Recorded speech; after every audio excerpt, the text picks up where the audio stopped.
So, I mean, you know, like the tighten the back, stand up straight, twist the back. Well, this is all in that stance to get the stance firm. Yeah. Trim and shave the beard. I assume it means don't let parts of your body get caught by the bowstring as it goes past, which says something. It's not out here somewhere, it's in here, because it wouldn't be a problem otherwise. Yeah. Put one's weight on the right leg, which means that you're actually putting your weight on the back leg. Yeah. And remember earlier on he said lift the heel of the left foot off the ground. So you're not putting your full weight on each leg, you're putting most of your weight on the back leg. Yeah. Advance the left leg, which is again what he said before. The left leg is pointing at the target and in front. Shoot dispassionately. That is, do not shoot in anger. Do not let your emotions dictate how you shoot. You've got to be calm to shoot accurately. Yeah. If you're angry, you will tense the wrong places. You will make the wrong decisions. Have a thumb protector. You see? If you're shooting a bow over 60 pounds without a thumb guard, you're probably a professional rock climber who's got hands that are so tough that nothing matters to them. Normal people need protection. Yeah. And if you're so tough, you may not actually have enough sensitivity in your hands to have a good release. I don't know. I'm not that tough. Never had that problem. Use the thumb guard to spare the hand. And final one is gain experience with science and wisdom. That is, don't just do this as an exercise. Think about what you're doing. Think about how to maximize your advantages. Bede, I counted them. 22 of them. You mentioned 22. A lot. There's two more that are separate about the necessities of an archer. And this is going into battle. Yeah. An archer should carry 2 bows and 2 bowstrings. So that if one bow breaks or one bowstring tears, he can still enter the battlefield with courage and shoot an arrow so that the enemy is scared. So having 2 bows, and he says, and 2 arrows is a necessity, but he obviously means 2 bowstrings. That's just a slip of the pen. Yeah. An archer should also have a shield and make a place for it. One should shoot behind a shield so that the enemy does not become victorious over him and kill him. Now, in Mahdi's treatise on weapons that he wrote for Saladin in Cairo, he mentions that the Karluk Turks, who were the allies of the Khwarizm Shah, used to kneel down with the shield on their back, with their backs to the enemy, so that all that the enemy could see is their shield. They would knock out of sight their arrow and then suddenly turn around and shoot, and then back down, covered by the shield.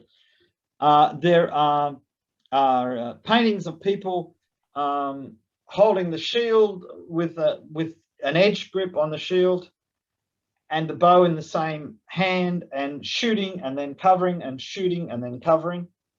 There is a painting in the Great Shahnameh or Shah Tahmasp where fleeing Turanian archers have their shields strapped on their back and they're turning around and shooting at the Iranian archers following them.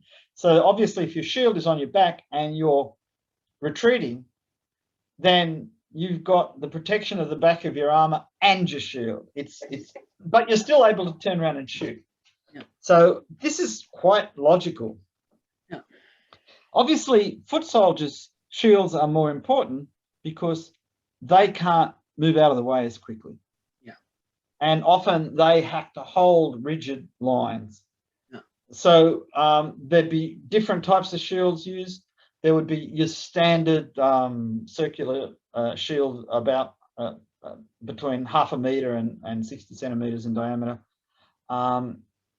There would be probably the kind of thing that Europeans call pavis, which is a shield that's rested on the ground and you actually have a stand or something, and it's basically a mobile fortification. It's not a personal shield in the sense of a regular shield. I mean, we know, and I know on your channel, people demonstrate fighting with the small buckler type shield and sword. This was a thing that normal people could carry around with them. And there were contests of fighting with these sword and buckler. So, I mean, it's good for individual dueling, but a shield that big's not going to be much good if you're in a battle and people are shooting arrows at you. The bigger shields were for battle, the smaller shields were for dueling, I would guess. He then, at the end, he says, from that period which has been mentioned before, and he may be referring to an earlier part of the text that I've shortened, or he may be referring to a part of the text that hasn't survived. There were 7,777 archers. Now, this is magic numbers here, 7 lucky number. Of course. 7,777. And of those, 7 are absolutely proficient. Yeah. He uses a word that translates as ready, but it's pretty clear he means yes, proficient. Proficient. And he gives the names of them. So here are the 7. There's Muhammad Salim Makkeh Elahi. Then there is Alam Shah Rumi, Ali Khan Tabrizi, Muhammad Reza Harazmi, Davish Muhammad Haravi, and Ahmad Turkestani. Now, and it's really Sayyid Ali Khorasani, that one as well, number 4. You just slipped. Oh, Sayyid Ali Khorasani. Yeah, I skipped that was number 4. Yeah, sorry. Yes. So going through these names, Makkah Elahi, I don't know. Salam is his first name, but Makkah Elahi, I don't know what it means. Is it something to do with the servant of God or something like that? Makkah, exactly. Yeah, okay. But the next one, Alam Shah Rumi in Iran at this period would mean Ottoman. Ottomans, absolutely. So they're assuming that he's contemporary. If he's earlier, it would mean Seljuk. Exactly. That's the Seljuk Sultanate of Rum. Yes. Ali Khan is to me, it sounds like a Qizilbash name. Yeah. So it's probably Safavid period, in which case he's probably a Qizilbash from one of the tribes on the border between the Ottomans and the Persians, who is in the Persian employ. And Tabrizi, and Tabriz, from Tabriz. Yeah. So so we got one from Rum, one from Tabriz, which was the capital of the Safavid dynasty until they moved it to Isfahan. Yes. Then the 4th is Sayyid Ali Khorazani. Now, Khorasan is eastern Iran, and it was renowned for its archers from the time of the Abbasid caliphs. Muhammad Reza Khwarazmi, this is Khorazm, which is now Uzbekistan and whatever. It was a powerful kingdom and an ancient culture. Before it became a powerful kingdom in medieval times, it was an ancient culture going back several thousand years before the current era. It was Iranian speaking of Iranian dialects that weren't quite the same as Persian, gradually became Persianized, then Turkified. And the Khwarazmian soldiers in the time of Baybars, the Mamluk Sultan of Egypt, were notoriously fierce. Yeah. And I think earlier on they were known as very good at digging tunnels under walls in siegecraft. Yes. And I think I'm going on memory here, but I believe that Usama ibn Munqidh commented that somebody he knew asked to go in and see what they were doing, like how they were putting up, and they said, no, you can't come in. This is our secret. This is how we make our living. Yes.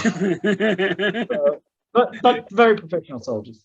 Now, Davish Muhammad Haravi from Herat. So again, talking about the eastern part of Greater Iran. Yeah. And Ahmad Turkestani from Turkestan, which could mean a number of places. but it generally means Western Turkestan is like the Fergana Valley and the 5 rivers or 7 rivers, I can't remember. And Eastern Turkestan is the western part of Xinjiang in China. But we're talking about very far east for Turkish.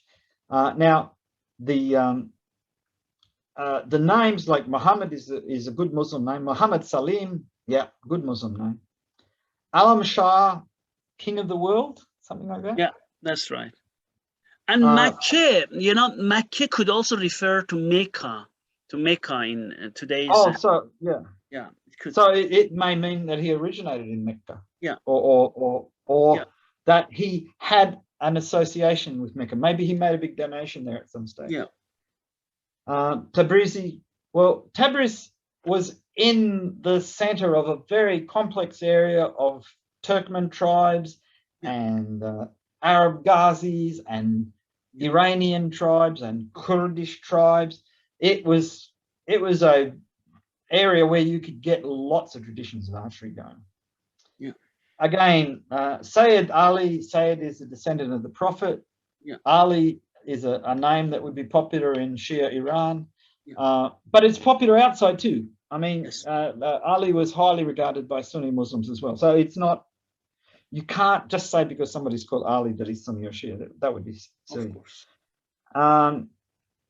But Khorasan, I mean, the great masters in the early Abbasid dynasty, this is weapons masters, horsemen, archers, they were from Khorasan. It was universally agreed at the time that the Arabs were the masters of the lance. But later on, things changed. And it became different types of lances were used and different techniques were used, and you get quite complex. I mean, lance work in the Middle East in general, in Iran, in Turkey, and in Egypt and Syria, these were very sophisticated. They're not just charge and bash. There's all kinds of ways of shortening the lance. So if you get up close and you've got a long lance, in British discussions of lances in the 19th century, they said, oh, well, then you've got to drop your lance and draw your sword. But these guys would just shorten the lance until they had that much of the lance in front of their hand and use it like a sword, and then move their hands back, because they practice changing hands. They practice all this cutting, kind of stuff. Cutting spear, cutting lance, they cut and the thrust, absolutely. It's quite a complex thing. So, and as I say, Khorasan, it was renowned for the Turkic tribes that were employed by the Khorasan Shahs, particularly Karluks, because I think he was related. The second, well, if you count Jalaluddin as the last Khorasan Shah, which is probably problematic because he didn't actually hold Khorasan. His father married I think a Karluk princess. So that there was a strong steppe influence, but there was also a strong institutional influence in the training of Ghulam and this kind of palace school type organization where you got young foreign boys and you brought them up in a particular style of fighting, as the Mamluks did.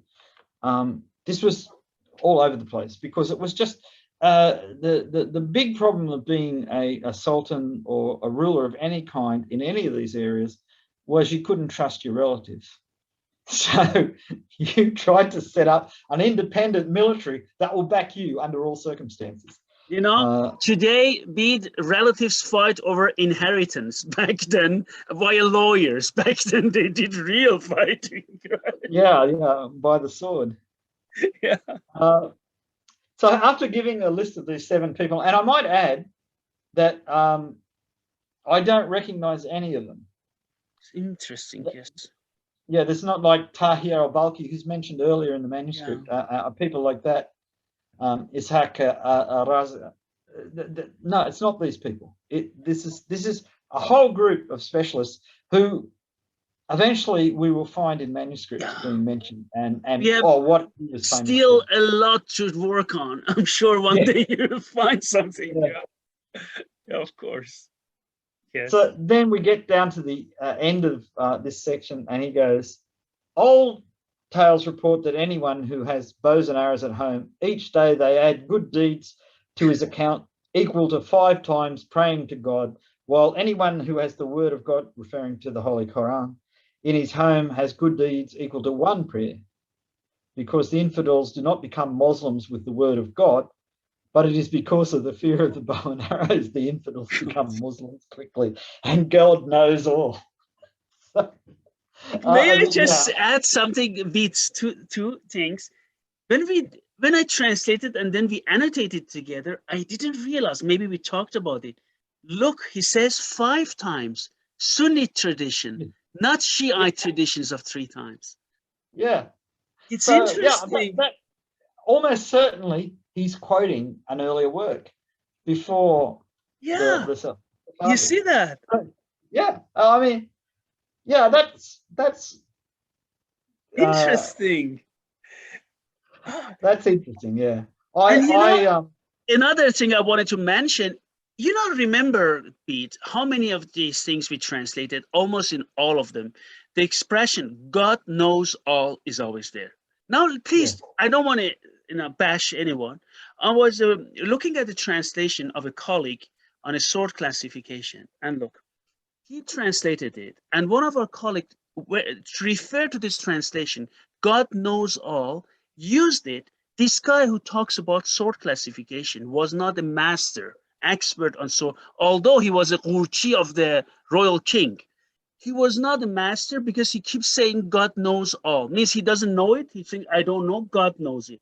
And I just said, my God, all manuscripts in Persian always use it to show humbleness. Master archers use it.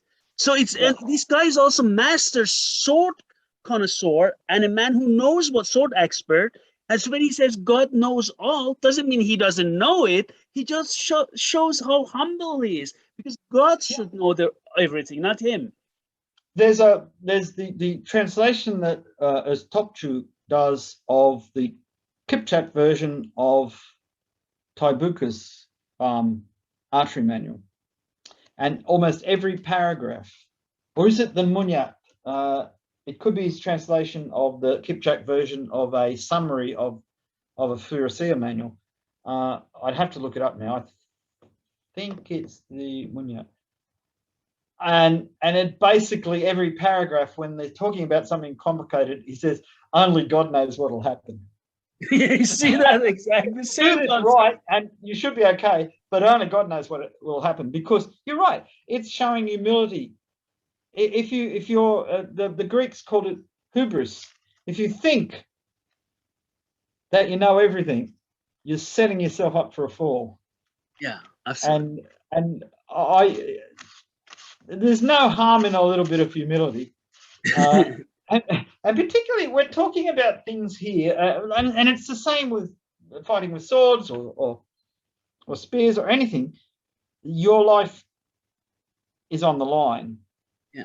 You want to make sure that you don't become arrogant, because you can be. I mean, going back to the ancient Greeks, the gods had this tendency of punishing arrogance in men. Yeah. And this goes through Jewish and Christian and Muslim thought, that one should be humble. Yeah. Because no good will come of being arrogant. And isn't it true? Isn't it true? Every time you think you completely mastered something, you run into something that proves that you haven't. You haven't. So it's true. Everything. Yeah.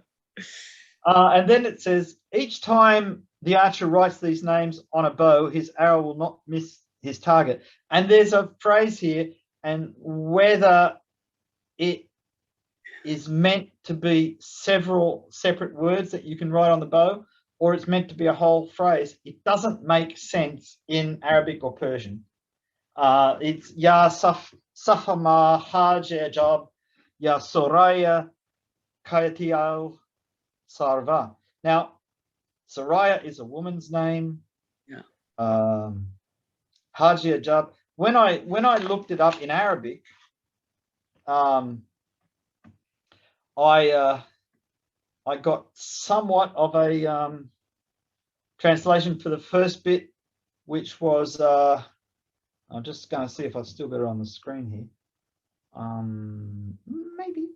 Maybe. And it says, "Oh, what a pilgrimage, oh Syria, and Kapayel Sava." Now, oh, what a pilgrimage. Hajj is obviously the pilgrimage. Ya is oh, the exclamation oh, so ya. But it doesn't really make a lot of sense. Yeah, that's my guess is that it was a collation of several lucky words to put on a bow, yeah. and that they're meant to be divided up. Yeah. And that possibly the meaning isn't important. It's something like adding the values of the letters together make magic numbers or something like that. Yeah. This was a common thing. Common. So this is probably not meant to be understandable to us, but was understandable to people that were highly educated in these kind of things. We keep coming to things where we just don't know.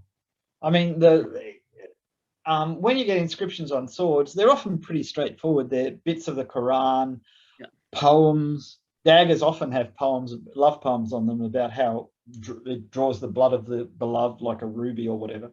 Yes. Most surviving bows with inscriptions on them, they're either Quranic or poems. Yeah. So this is not something that I've seen on a surviving bow. A lot of the Ottoman bows in Karlsruhe have inscriptions on the horn in good calligraphy. Usually written in gold, so they lacquer the horn and then they write in gold and then they lacquer over it. There's Persian bows. The later Persian bows, Safavid and as far as the Qajar, tended more to do paintings on bows.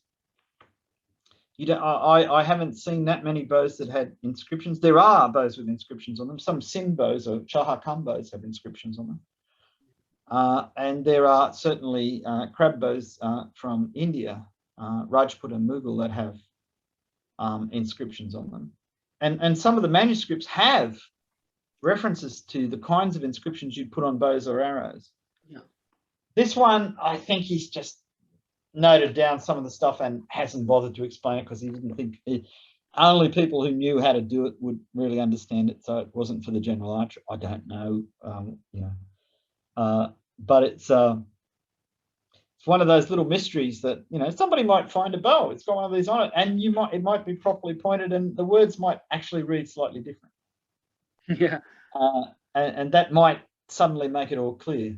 The thing that people who are not familiar with Arabic script, which is used to write lots of languages aside from Arabic, is that moving a dot can totally change the word that you're writing down.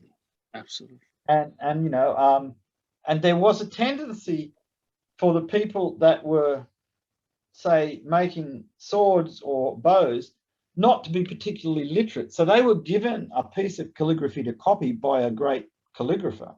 Yeah. Or it was maybe directly written with ink on the bow or whatever, and then painted over or carved into a sword or whatever. They didn't know. The person doing the finishing on this may have been an apprentice who wasn't particularly literate. His job was just to push little bits of gold into little slots. And if he missed one or forgot to put a dot in, then the meaning's changed. And it's not because the person who designed it didn't know what they wanted to say. And it's not because the sword maker or the bow maker is not a good craftsman. It's just that the finishing wasn't really up to scratch.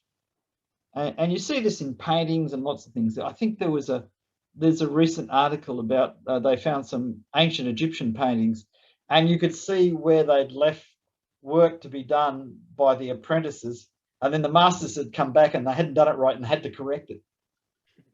And this is, 4,000 years ago. So this has been going on for a long time.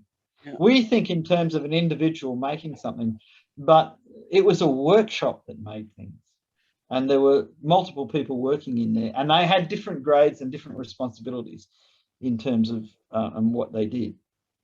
And I think even to the extent of archers, because archers had guilds and all kinds of things that they belonged to, whether it was specifically about archery or about Furusiyya or Javamadi in general, and you had little sections that you learned archery and then swordsmanship or whatever. But in all these things, the hierarchy of who could know what at what times in their career was very important. So he may have known exactly what he meant there, but he didn't think the reader was sufficiently advanced to have it explained to him. It's like the ceremony of the grip in Turkish archery, when at a certain point the masters explain to you what the secret meanings of how you grip the bow, and that the esoteric Sufi or general religious meanings of these things are. You don't just tell people in the street this. That's right. And this, I think, is where we sometimes we expect too much of these old manuscripts, because we're thinking in terms of they're trying to tell us something, but they're not. They are presenting something in a way that basic information is available to everybody. But if you have a master, this is just an aide-memoire for him. This is just something to keep in order the things he's going to teach you. I'm sure, Bede, you heard of this Safavid period guy, Sheikh Baha'i, who wrote many books, mostly religious nature. He has one book which I have. It's a facsimile of the manuscript, which was published in Tehran, and it explains Bodu, of course, what we have on swords, but it goes into detail of all magic in Persia. It is that thick. And when I got it, I said, one day I need to really go through that and translate it into English, because this will help not only arms and armor specialists, but in other fields, because it is so detailed. But, the guy told me, oh God, all these things are superstitions, a colleague told me. And then, why do you want to translate superstitions? I said, man, if we are into history, you look at it from a 21st century guy. If I translate it into English, then it's going to help us to understand all these strange things we see from time to time. It's part of the culture. It's an explanation of the culture. If you studied European medieval history and you weren't aware of these cultural nuances, then the reasons people did things wouldn't make sense. If you study ancient history and you say, oh, well, all this sacrificing animals to get the omens, that was just a sham. But it clearly wasn't, because people stopped going into battle because the omens were wrong. Yes. They really believed stuff because that was the science of their day.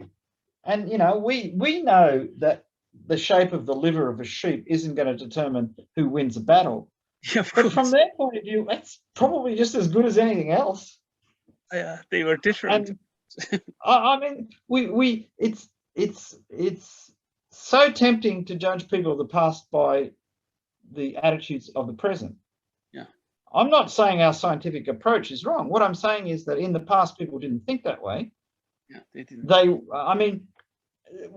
They weren't even as utilitarian as we would be in the same situation. Like, this knife doesn't work as well as this knife, but my grandfather used this type of knife, so that's the type of knife I'm going to use. I'm not going to change just because it's better at doing a job, because maybe it's not that much better. It's only a little bit better. And we look at it and say, but it's clearly better. Yeah. But they don't think that way. They didn't think that way. A lot of people today don't think that way. Yeah. Yeah. I mean, think of the repetitive things people do that are not in their own interests, that they know are not in their own interest, but they still do them because it's a habit and they're used to it, and they feel more comfortable conforming to the habit than they do following their own rational evaluation. I've spoken to lots of people who said, I know I shouldn't do this because it's not good for me, but I do it because I'm used to doing it. They are consciously aware that it's not in their best interest, but they do it anyway. Anyway, yeah, that's right. And this is true of the past. We shouldn't judge people because they don't think the same way we do. Yeah, absolutely. I mean, you know, if I could make a bow as well as some of these guys could make bows, I'd be quite happy. If you have to believe in jinns and divs and things like that to do it, maybe it's worth it. I don't know. You know, it was like, oh God, I don't remember, but the guy was saying, oh, he trained so much and mastered all weapons. I was reading a new manuscript just 3 days ago, and he could conquer most man, almost all man, but his problem was that he could not conquer thieves. And I said, what kind of thief? Thief don't even exist. Why is he all of a sudden, because he said thief, why is he talking about thief? And this is not like in the Shahnameh period.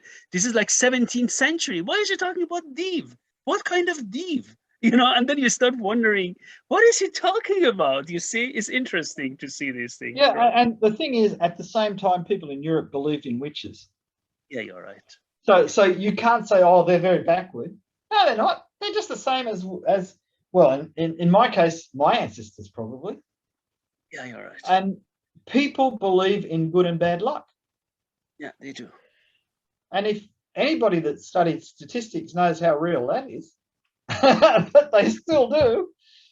Like that Indian manuscript, we talked about it on Indian manuscript, which sometimes people leave it out. They talk about sword classification, sword fighting, but part of sword fighting technique is when the moon is shining, go and look at it where the reflection of the moon is on the blade.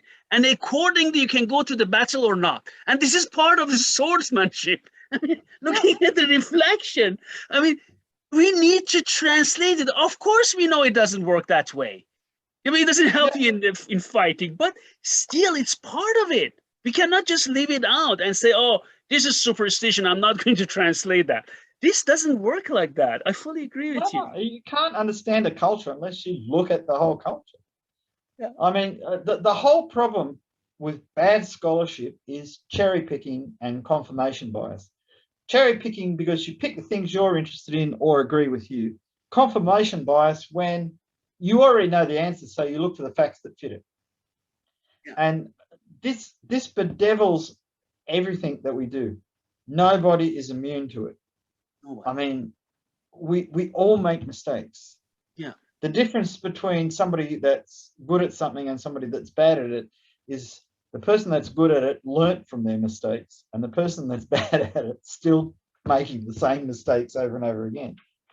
I mean, there are a lot of people. I had a friend who was such a natural at archery that he could pick up any bow and hit a target with it first time. He was so good at this kind of thing, but that was an innate skill. He was also good at learning. So having done that, he didn't say, I'll stop learning about bows now. He worked deeper into it to find out better ways of doing it or to make it more consistent or whatever.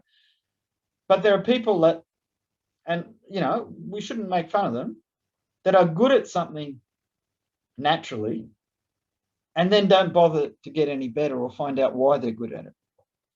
And sometimes the thing isn't that important to them, so it's not a problem. Other times it is something that's important to them and they really need to look at it more deeply to understand better what they're doing. But, you know, the same action can be good in one circumstance and bad in another.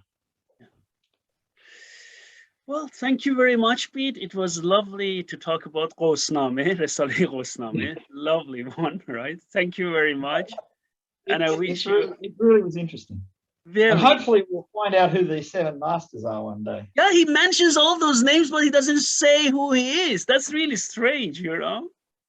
I'm guessing that the first page of this manuscript is missing. Somewhere else. Yes, it could be. Somebody said, oh, we don't need this. We'll write this last page of this other manuscript. Yeah, exactly. That's right. This is a bad problem in medieval Europe was they would get an old text which they couldn't read and they'd be on parchment. And parchment, you can scrape the surface back till you've got a blank sheet, and then you write a new text. I think a few years ago they found a lost work of Archimedes, which had been written in Greek, and somebody wanted to write a prayer book, and they couldn't read Greek, so they didn't know what it was. So they just scraped all that off and wrote their prayer book. And with modern, like ultraviolet light and stuff, you could see the writing underneath because it had worn the parchment. And they recovered this lost treatise. Now, that happens, and the term for that is palimpsest, I think. Excuse me. It reminds me when I was writing Persian Fire and Steel, and one of the manuscripts, Mohandes Baqir Tabrizi, he gets so technical into firearms, but 4 pages he praises the Qajar king, right?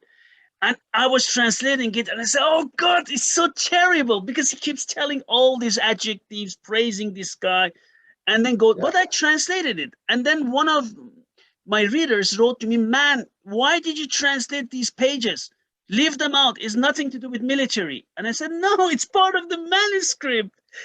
What should I do? I don't leave it out because he praises the king 4 pages. I know it's boring for me as well.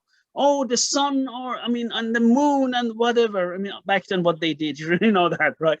Yeah. It is boring for me as well to translate. I don't like it, as someone who conquers the world and someone who does this and this. But it is part of the manuscript. I cannot leave it out because I know I just laugh at it, right? But that's it. Because if you leave it out, you don't realize that this kind of thing was just as acceptable for this man to write as the technical description. Yeah. If you don't know that, then you don't know that when something's inserted into the technical description that's clearly wrong, that it could be perfectly acceptable to him to do that. Yeah. You've got to get the breadth, the perspective of understanding where people are coming from. And I agree, sometimes it's incredibly boring. Yeah. Panegyrics are never interesting to anybody except the person they're about. If you say, what a wonderful person this person is, he's a great archer, a great swordsman, a great horseman, he will appreciate that. Yeah. Everybody else will say, what are you looking for? And in the case of somebody writing a book, he wants it published with the permission and encouragement of the king. Yeah. This is just as true in 16th and 17th century England. Yeah.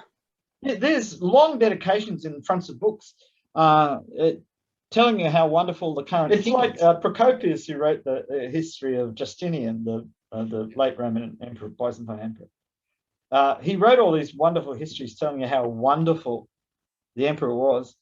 And after his death was published his secret comments, where he reckoned the emperor was a dimwit and his wife was sleeping with everybody in sight, and it was totally gossip and insulting, and he spent a whole lifetime telling the whole world how wonderful these people were, and he just built up this resentment, and he had to write. And some of it was probably true, and some of it was just to get even with them.